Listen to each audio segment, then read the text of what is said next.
Hey guys, so on today's tutorial I'll be sharing how to download a CSV file with Webflow, Wized, and Xano. My camera didn't record the audio properly, so this is why I'm doing this intro. So sorry. Okay guys, let's do it. So I won't be sharing anything about the other video, how to upload any type of file. I'll be just sharing how to, download this CSV. So you might be missing some reference, but so that's why I will leave the link on how to upload any type of file to Xano with Wized down below. So let me just show you here. We will upload anything that we want really here, and we will then download the CSV. I've been testing it here, so I will go here to my files, and as you can see, we have the two files that we just uploaded, the banner channel and the loader.svg, right here. Fantastic. And yeah, let me just show you how that works. So first of all, the way that this is set up in Webflow is we have this is a form, this is a submission button, and we're triggering the download of the CSV whenever we submit the form. This can be a button, and we can trigger it on a click or anything. Yeah, it can be triggered with literally anything. But let me just show you how it's set up in Xano. So in Xano, we have a files table with an ID, timestamp, UID, and file. We can probably clear all these files that we don't need anymore, but we're just using the second page here. These are the two files that we just uploaded. Let me just get this UID because we will need it in a minute. So let me just show you the APIs. So now we have the APIs that we used in the other video to upload the file, delete the file, get the list of files, and the generate UID. So how do we get the CSV file to Wized? So first of all, we are getting the UID that we just generated. Every single time that you refresh the page here, it will generate a new UID. That's as well part of the other video. And now, from there, we will query all the records from the files with the UID, because those are the files that we just uploaded. So this will give us an array. If I run this and I set the UID that we just copied a second ago, so you can see we got the two files that we just uploaded. Fantastic. Now, we have the array.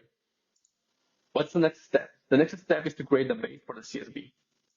So the CSV has two parts, right? Like the rows with the values and the headers with the keys. So an object, let me just show you. Let me just enable this again. An object is divided in two parts. You have the keys, like the keys, for example, ID, and the value is 131. The same here. Key is created at, and the value is the timestamp. So now we are first creating an empty array for the rows, and then we are creating the headers. So the headers, we just want the keys of each object, right? So let me just show you. So from this array files, we're getting the first element. This is a Xano function that gets the first object. This is a PHP function, but by the way, PHP runs in the hood of Xano. So we're getting the first element from this array, and then we're only getting the keys. This is as well a filter that Xano has called keys that will just help you get the keys of an object. So it will give us, the ID created at and the UID and whatever. So if I run this, you can see it gets with the keys. Fantastic. That's what we needed. Now, next step, we need to fulfill this rows array. So we're looping through each file as item, and then we're adding a record to the rows array from each item, but only getting the values. So this is like the counterpart of keys. We're just getting the values here. Fantastic. So let me just show you what that looks like. So it will give us only the values. The ID, the timestamp, UUID, and the object with the file name and URL. Fantastic. Let me just hide this. And then we are, by the way, I was supposed to publish this video over the week, but I knew that Xano was going to push an update this Friday. So I've been waiting for that because before Xano only accepted JSON files, endpoints or JSON files, right? And now it accepts as well more than JSON files. And let me just show you. So by default, let me just show you. If we run this, just hide it. say hello. By default, Xano always make JSON, always send JSON files. This is a JSON file. This is a string, but it's inside a bracket, but it's a JSON file pretty much. But you can change what you send as a header in Xano. That's fantastic. By default, you don't need to say like content type application JSON. You don't need to do that. That's by default. That's Xano. That's by default. But let's continue. That's something that you guys needed to know. It's really important. Let me just wait. Let me just enable these three things here. And let's continue with that tutorial. CSV. I wish this type of tutorials could be done faster, like a regular, Webflow animation tutorial, but it's not as simple. And now, once we have the rows and we have the headers, let me just show you how the rows look like, the whole array. Let me just, okay, come on. Cool, fantastic. Now, let me just do here, stop and debug what. Okay, rows. Save this, we will enable it. Okay, finally, sorry for that. So we get an array of only values. So now we have the base for the CSV. Now we have the header and the values. Now we're changing, this can be done here as well at the end of this thing. We don't need to do it. And now that we have the rows, we can create a variable that I'm calling CSV. You can call it whatever you want. Then this is a Xano function or the Xano default filter that we're going to use. So first of all, we will set the header. Then we'll use this filter called CSV underscore create. This will help us, as you guys can read here, create a CSV format data stream from a list column names and their corresponding data rows. Fantastic. So we have here the column names, and then we have the data rows here. And you need to set this. This is all set by default. The only thing that you guys will need to change here is this backslash. By default, Xano has another symbol here. I don't know. I'm not sure here what is it for, but this is how it's set up. So I'm gonna leave it here. It works, so that's what we need.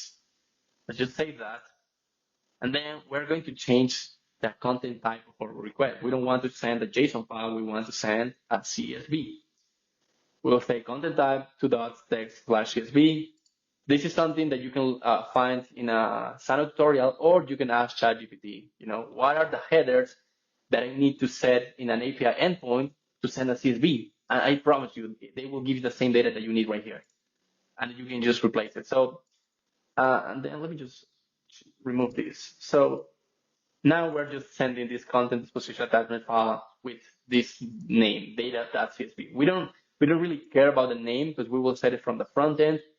We can use a dynamic name as well, but I will show you in a minute. We have that. We will save it. And now we have it. Like we have generated a CSV. We have changed the content type. And if we run this, let me just remove this stuff. Xano will give us a file to download. That's fantastic. That's fantastic. Before we made the update, this is how we needed to do it. Let me just show you, so you guys as well are aware of it. We needed to convert this CSV file to a base64 string, because JSON accepts strings, not apart from it doesn't accept anything else about apart from strings or integers or whatever, right? So now this is how it used to look like. Without the CSV headers, we were used to send base64 string that then we will decode from the front end.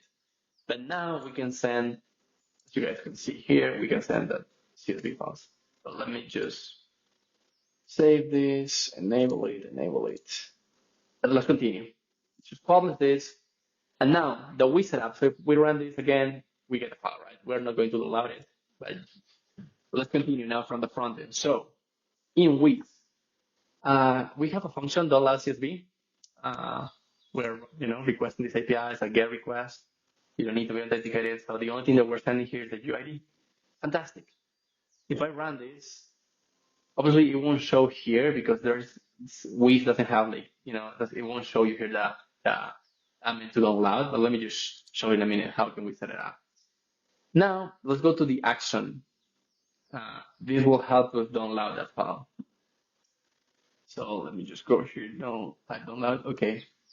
So on the form submission, on event submit, that we're running a function, we're preventing the form default, we're running this function. So we're using the Wized API here just to help us do it faster here in the, because we can do different steps, but I just like to make it simpler here. So we're running this function where we are requesting the download CSV, and then we're getting the result, the data. So it means here data equals the file. Literally data is already the file. Before we used to decode this base64 string that we don't need anymore. There used to be here a function called upload or something like that. It used to.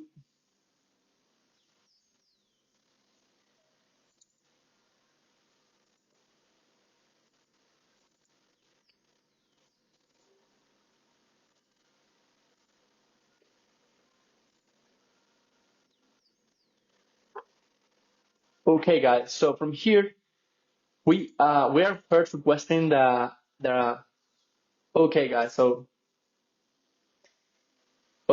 in this function, we're using the Wized API. We're running the request download CSV, and from there we're getting the result data, and this is the file. Literally, that's the file. And then from there, we're using this plot function that obviously I did this with the help of ChatGPT. This pretty much is going to help us download that file from the front end. We can remove this console log here. It's setting up the text type or the file type, CSV, and then pretty much it's just treating the function. So that's literally what we're doing. I will leave this code down below here in the description, and then I will as well share this as a snippet that you guys can as well copy for your Xano backend. And now that's how pretty much it works. Let me just show you here. We will upload a few files once again.